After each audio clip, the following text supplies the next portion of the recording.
Hi and welcome back to my channel. I am Koala and this is my little nook in this end of the universe that we call YouTube. So, I am a shamanic practitioner mainly within Nordic shamanism, and I'm here today to talk about the goddess of Idunn of the Nordic pantheon, the Nordic goddesses. So in this video I will talk about who she is, and then I will talk about who she is to me, my relationship with Idunn, and then I will talk about how I celebrate Idunn and how I celebrate the spring equinox and how that comes into the whole picture. And then I will talk about how you can celebrate and honor Idunn together with me in a ceremony. And then I will talk a little bit about how you can get to know and honor her on your own if you would like to start your journey getting to know the Nordic goddesses. And then I will end the video and thank you all. So, where do we begin? So, let's start with Idunn's name. Idunn's name seems to have two different meanings depending on what source you look at or where you read about her. The first one is she who is always loved, or she who is loved forever. And then the other meaning of her name is she who rejuvenates or makes young again. And the second name, I think, is more in line with her purpose as a goddess and her place in the Nordic pantheon, because Idunn is a goddess that is known for her apples that keeps the Aesir and the gods of the Nordic pantheon young until Ragnarök, which is the end of the world. So these apples can be found in other traditions as well. It's very popular to have apples as a symbol of rejuvenation and new beginnings and healing powers that has to do with youth and the fountain of youth. So the question is, did she have those apples from the beginning? Because in some sources she said to not have that, and there are one story about her where the apples don't really have a place, and I will go deeper into that later during the year when I go more in depth into the goddesses, as I have done with Sleipnir in a previous video. But in this video I will just give you a short description of her, and the focus is kind of elsewhere. So, did she have these apples from the beginning, or did people and the writers later on include the apples, and were they influenced by Greek and Roman mythology and that sort of thing? So, or did she have them from the beginning, you know? I would say that I like the idea of her apples, and I've always, worked with Idunn and her apples. But I do think that they are supposed to be a symbol of her healing powers and her knowledge about how to stay youthful or young and how to heal your body and rejuvenate your body, and that she has the knowledge that helps the gods stay young, and maybe that medicine is the apples, but I'm in my opinion I think they are a symbol of that. But there are also one story about her where she's turned into a nut or a seed and carried away, and the seed and the nut can also be a symbol of the same thing, of being born again and being rejuvenated in a way, revitalized. So we really don't know. But now I will go into my relationship with this goddess. And my relationship with this goddess, with Idunn, has always been centered around the apples. I have honored her together with the spring equinox for a very long time.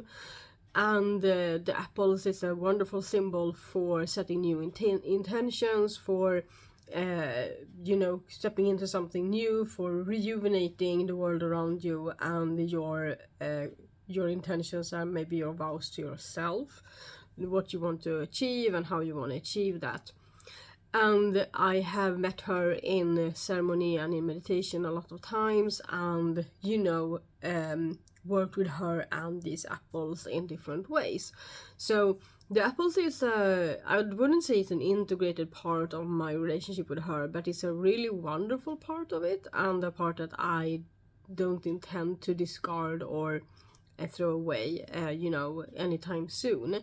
However, there are definitely aspects of Idunn that I haven't dug deeper into as much as the part with using the apples in ceremony for the spring equinox. Because honestly, Idunn is one of the goddesses that I visit my relationship with her like once a year, around the spring equinox or in the spring. And I work with her then, and then I walk with her for a moon, which I always do with all the goddesses. But I don't really dig deeper into it, and she's not one of the goddesses that I come back to again and again. She's not a big part of my practice in that way, probably because she's not really connected to Seder. Her medicine is more about love, about rejuvenation, about healing powers, and her type of healing powers and the knowledge to rejuvenate. And the goddesses that I tend to gravitate towards and really deepen my relationship with are the ones that are connected to seeing, soothsaying, divination, Seder, like really what happens after we have planted the seeds and set our intentions. That's kind of where my attention goes.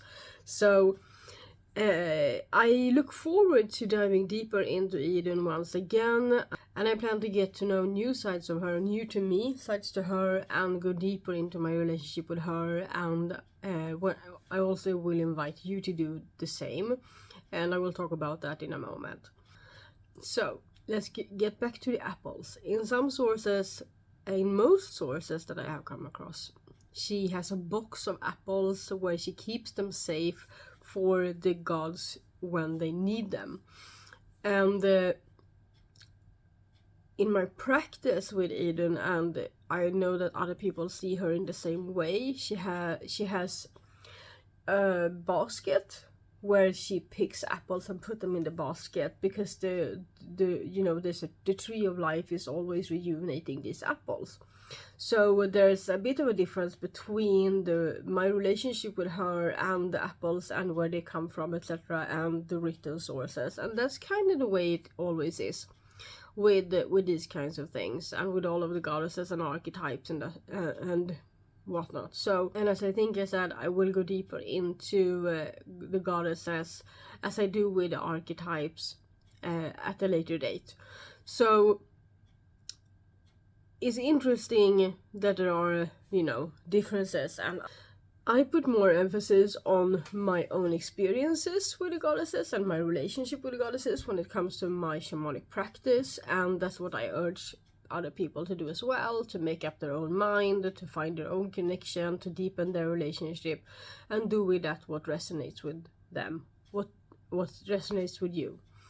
So this brings me to how I celebrate the spring equinox and how I celebrate Idunn.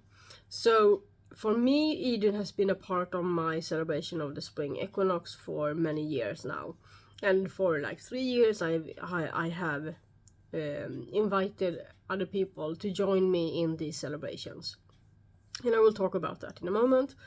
So the spring equinox for me is about starting the year, the active part of the year. So I have mentioned in other videos when I talked about Skadi and Saga how I start off the year, because I celebrate the new year at the winter solstice, and I do that with Skadi. And when I celebrate the winter solstice, I do a rune spread for myself for the year. I also do a mind map where I put things that I want to bring into my life, bring in more of into my life and focus on and put my energy and attention to during the coming year. I have my mind map there framed so that I can always have it nearby, as kind of a vision board of a sort, but without pictures. And then starting around the time with Saga, I look at it again, and sometimes with Saga I go deeper into that mind map and look at what the things that I should put my energy into, what I should put on the shelf for now, what I should focus on and prioritize and not. And that is so that I, at the spring equinox, have my intentions clear to me, so that when I go into my celebration of the spring equinox, I know what I want, what intentions I want to set for the year, what I want to do and not do, so that I have let everything go completely when I get there, and I have, what I want to focus on. So I celebrate the spring equinox for several days, most often. And sometimes I celebrate one part of it with friends, I celebrate another part alone. I often, or always I would say, set my intentions in one way or another. A few years back I did that with cacao, and then I have done it by physically planting seeds. I have also celebrated with a friend a couple of years ago, I think, where we lit these candles, one intention for every candle, and they were egg-shaped, so that they, they like the symbol of the egg at the spring equinox. And then I could work with Idunn and her apples, and use the seeds from the apples to set my intentions for the year. So she can come in during that portion of my celebration of the spring equinox. There's also another part of my spring equinox celebration where I greet the nature spirits outside and indoors. So indoors it's my the house gnome. We have that in Sweden, and if you have like a farm, there are guardians of that farm that you can work with and greet. So in the spring and during the spring equinox, I have this celebration where I eat breakfast with my house gnome. I invite them. I put a little plate out with whatever I eat. I put it as an offering, and I thank you for getting help with the home, etc. And if I had a farm or a bigger house, I would do the same, but maybe in a larger scale. And then I often take a walk in the woods. I have a place in the woods where I have put up this bird feeder that I fill up, and I often hold some kind of ceremony around that place. There's like this tree with a bird feeder, and on top of like a hill, like a mountain hill, I don't know the word in English. And so I have a lot of different parts of my celebration for the spring equinox, and I also mix in other types of traditions that I walk and adhere to, and it's a lovely celebration, and Idunn is a part of that. And the part with Idunn is often together with other people, most often together with other people that I invite, and this is where I invite you. So now I will go into how you can celebrate Idunn together with me before going into how you can celebrate or honor Idunn on your own. So, as I said, celebrating Idunn is most often something I do and invite you to celebrate with me. And this year, 2026, is the first year that I will host one of these ceremonies in English, and I will do that on my Patreon. So to be a part of my celebration with Idunn, you need to become a member of my Patreon and the tier of shamanic ceremonies. So on that tier we celebrate the Nordic Goddesses of the year together, all of them. So when you become a member, you pay monthly, and there's at least one ceremony per month. And sometimes there are more than 4 or 5 weeks between two goddess ceremonies, and that is when I will host another type of ceremony, but it will always be shamanic ceremonies for the members on that tier. And that is exclusive to that tier, and all of these are exclusive to that tier in English. So Patreon is the only place where you can join me in these ceremonies.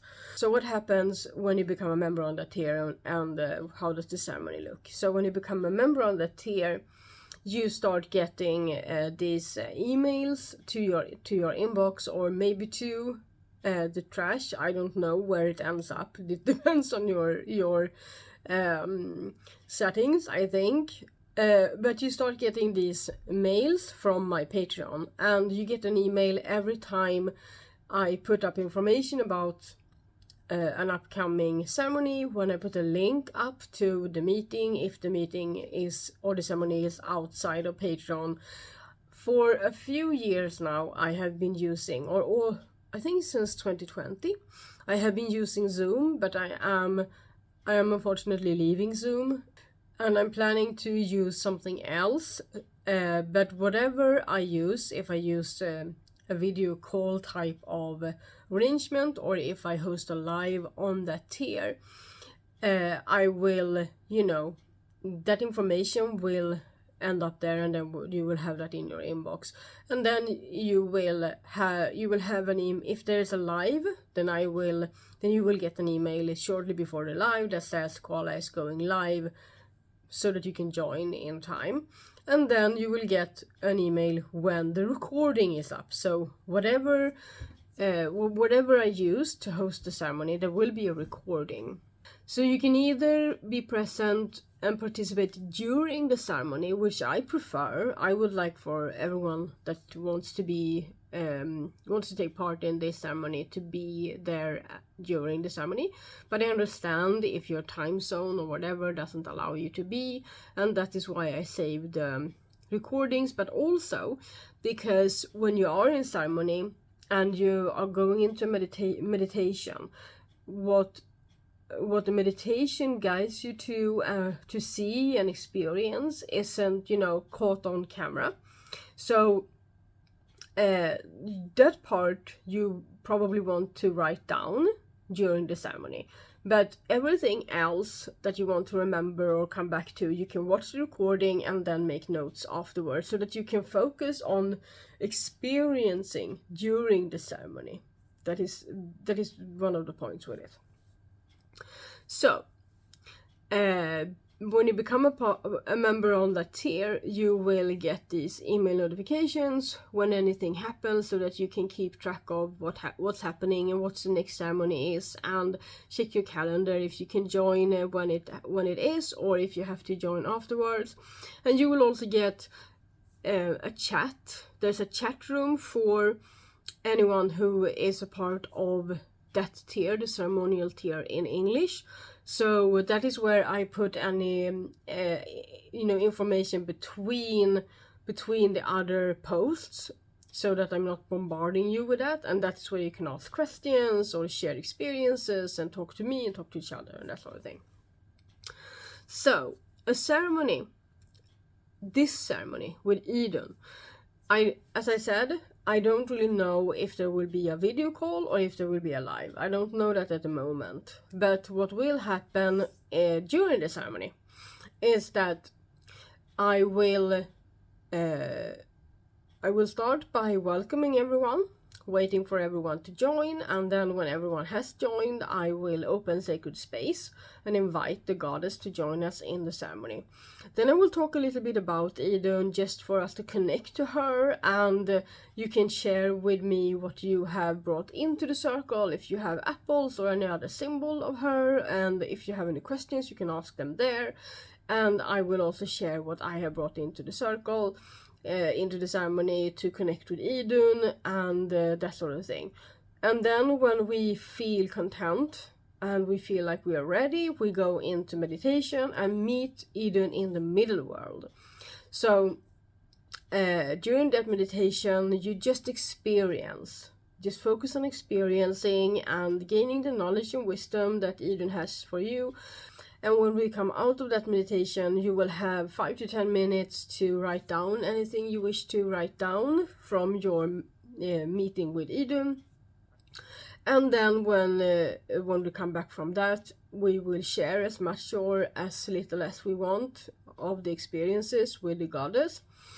And then I will close sacred space, and I will see you next time.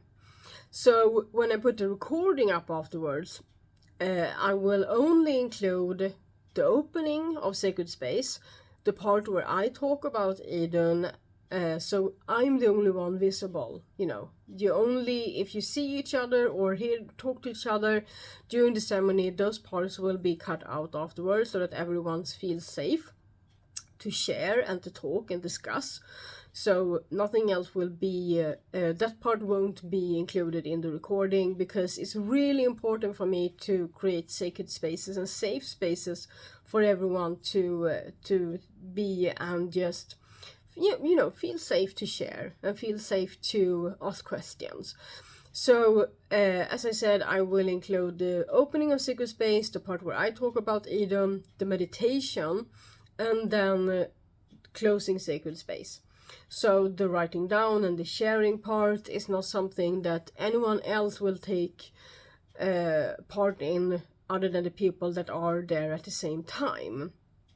So that's really, really important to me.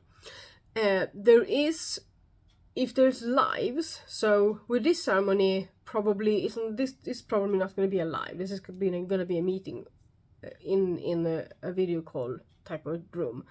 But with other ceremonies on this tier, there's gonna be live shows, and those are harder for me to edit afterwards.